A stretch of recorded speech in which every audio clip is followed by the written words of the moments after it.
L'expérience. Basée sur la creepypasta The Russian Sleep Experiment. À la fin des années 40, je faisais partie d'une équipe de chercheurs qui reçut une mission particulière. L'expérience visait à travailler sur la privation de sommeil par le biais d'un gaz neurostimulant. Les sujets étaient enfermés dans un environnement clos, ce qui nous permettait de mesurer les niveaux d'oxygène car le gaz utilisé pouvait s'avérer fatal en de trop grandes concentrations. Cette cellule de confinement fonctionnait avec un système de caméras et de micros en circuit fermé, ainsi que de vitres de 10 cm d'épaisseur.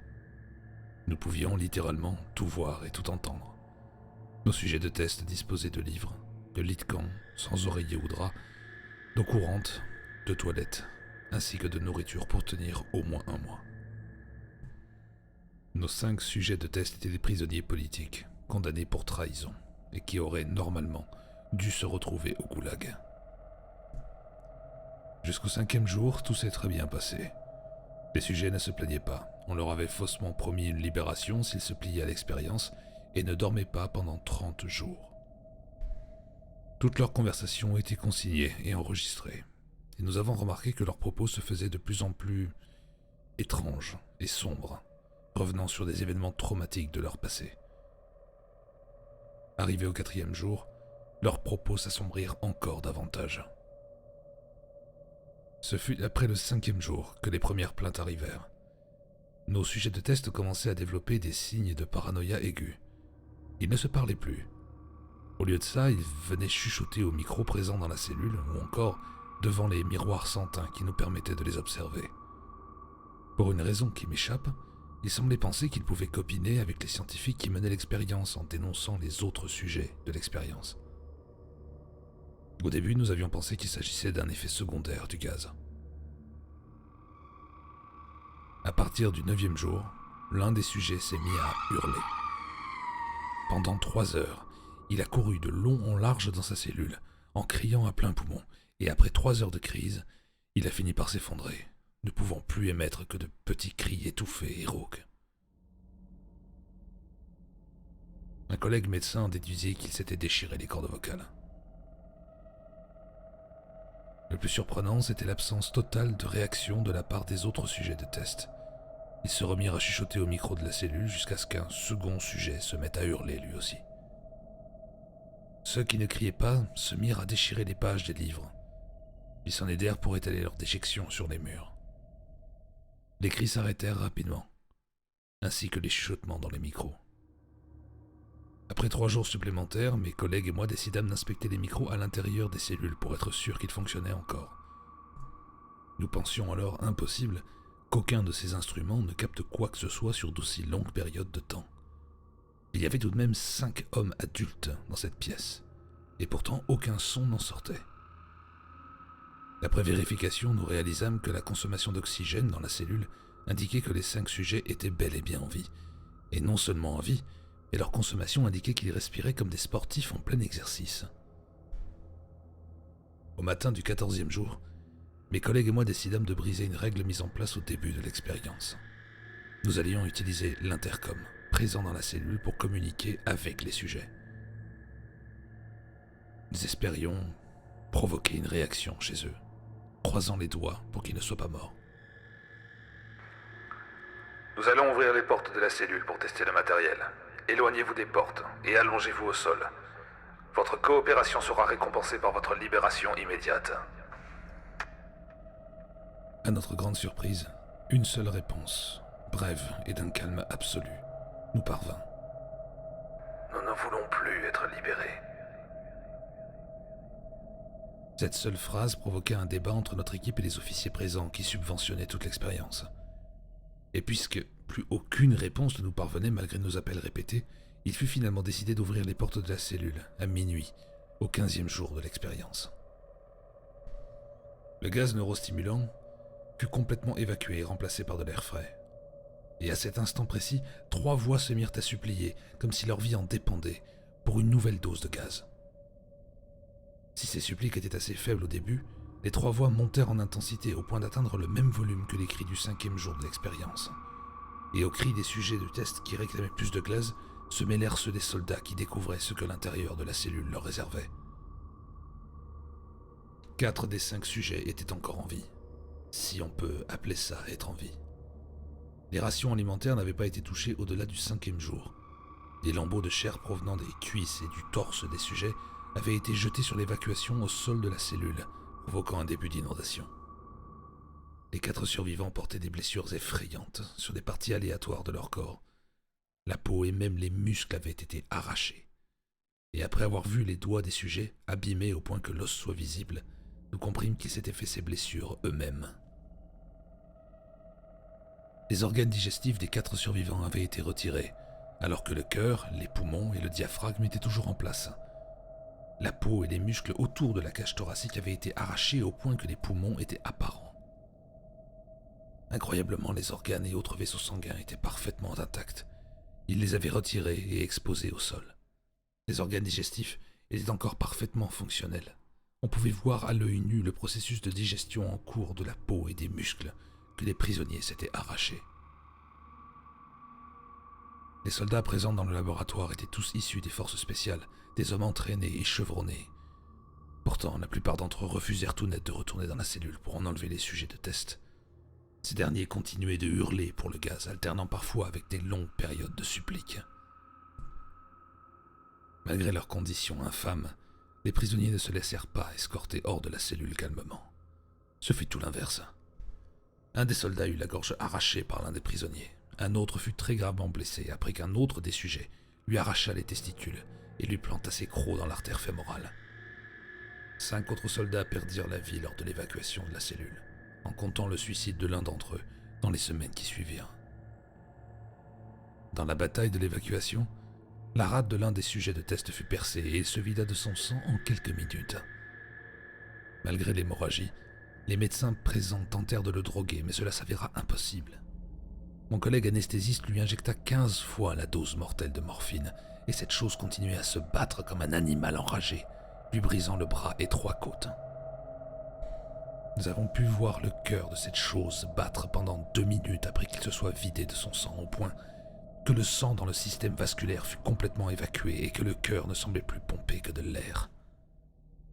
Même après que ce dernier se soit complètement arrêté, le prisonnier continua à crier pendant 3 minutes, rugissant à quiconque tentait de s'approcher tout en marmonnant « Il m'en faut plus, il m'en faut plus », pour finir par s'effondrer.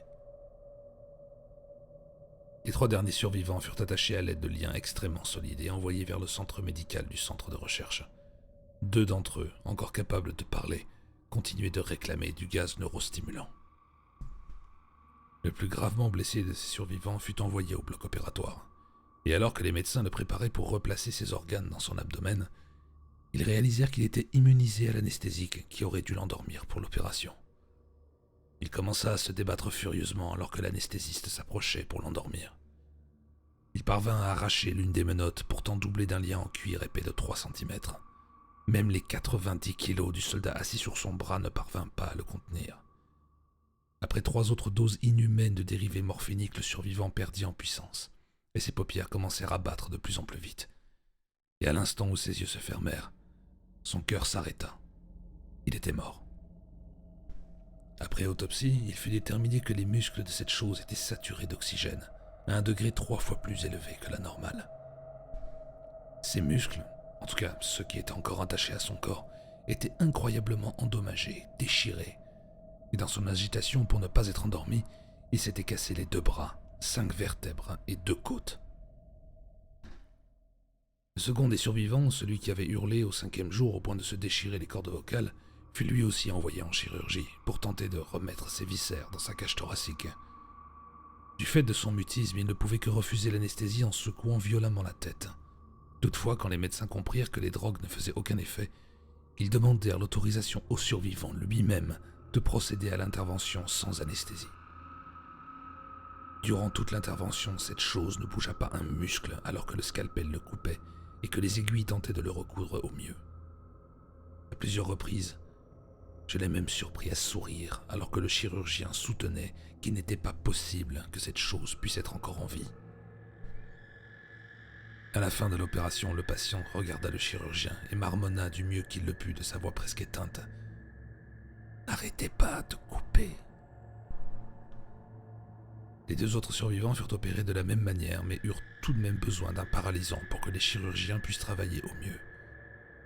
Même si ces drogues ne semblaient faire effet plus de quelques minutes.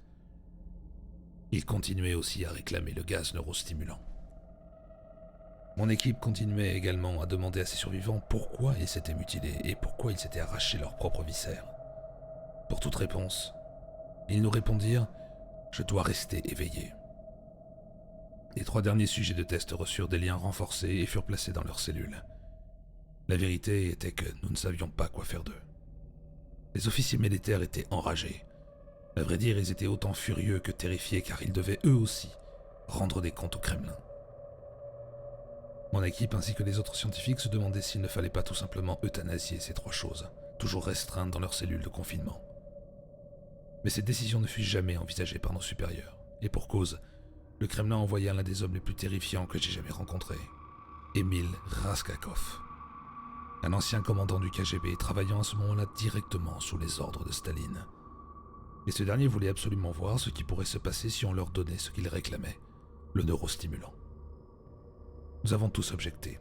Tous les scientifiques présents jurèrent que le gaz ne devait surtout pas être utilisé sur eux à nouveau. Mais Raskakov ne nous écouta même pas et ordonna la reprise de l'expérience. Cette fois, alors que nous nous apprêtions à refermer la cellule, nous décidâmes de brancher les survivants sur un encéphalogramme afin de surveiller leurs ondes cérébrales. À notre grande surprise, les 3 sujets s'arrêtèrent brusquement de lutter quand ils comprirent que nous allions leur rendre leur précieux gaz. Il était clair qu'ils luttaient de toute leur force pour rester éveillés. Quelques instants avant de refermer les portes, les rapports de l'encéphalogramme nous alertèrent déjà à plusieurs reprises. Les ondes cérébrales, même si elles semblaient être normales la plupart du temps, s'aplatissaient parfois brutalement pendant quelques secondes. La meilleure explication que j'ai pu trouver était que, pendant ces quelques secondes, les sujets se retrouvaient en état de mort cérébrale. L'un des sujets, sans doute trop épuisé, finit par fermer les yeux. Au même moment, ces ondes cérébrales présentèrent les caractéristiques d'une personne en état de sommeil profond. Puis quelques secondes plus tard, les imprimés de la machine nous rendirent des résultats plats. Son cœur s'était arrêté. Il n'était désormais plus que 2. Leurs résultats cérébraux présentaient les mêmes caractéristiques, une activité relativement normale, interrompue par une sorte de mort cérébrale longue de quelques secondes. Mais tout s'accéléra brutalement alors que Raskakov ordonna que les sujets soient confinés dans leurs cellules. Et pour s'assurer d'un suivi sans défaut, il ordonna que 2 de mes collègues et moi-même soyons enfermés dans la cellule de confinement avec les sujets. J'étais tétanisé par cet ordre.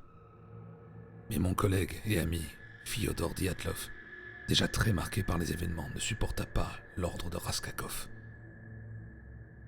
Et dans un mouvement fluide, il se saisit de l'arme de l'ancien du KGB, et sans hésiter une seule seconde, lui tira une balle entre les 2 yeux.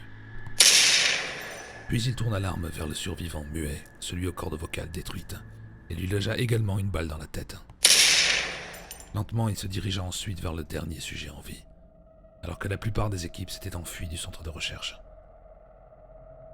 Je ne serai pas enfermé avec toi là-dedans. Jamais. Maintenant, réponds-moi. Qu'est-ce que tu es? Je veux savoir ce que tu es. Je suis toi. Je suis comme toi. Mais j'ai accepté la noirceur en moi. Ces ténèbres qui réclament leur liberté. Je suis ce que tu essaies d'éteindre avec cette vodka dans ta poche ou le laudanum dans ta chambre. Je suis ton esprit animal. Celui qui voudrait se réveiller pendant que toi tu dors. Fyodor marqua un temps de pause, puis vida le reste de son chargeur dans le corps du dernier sujet. Il me lança un regard étrange et nous entendîmes tous les 2 les derniers mots du survivant.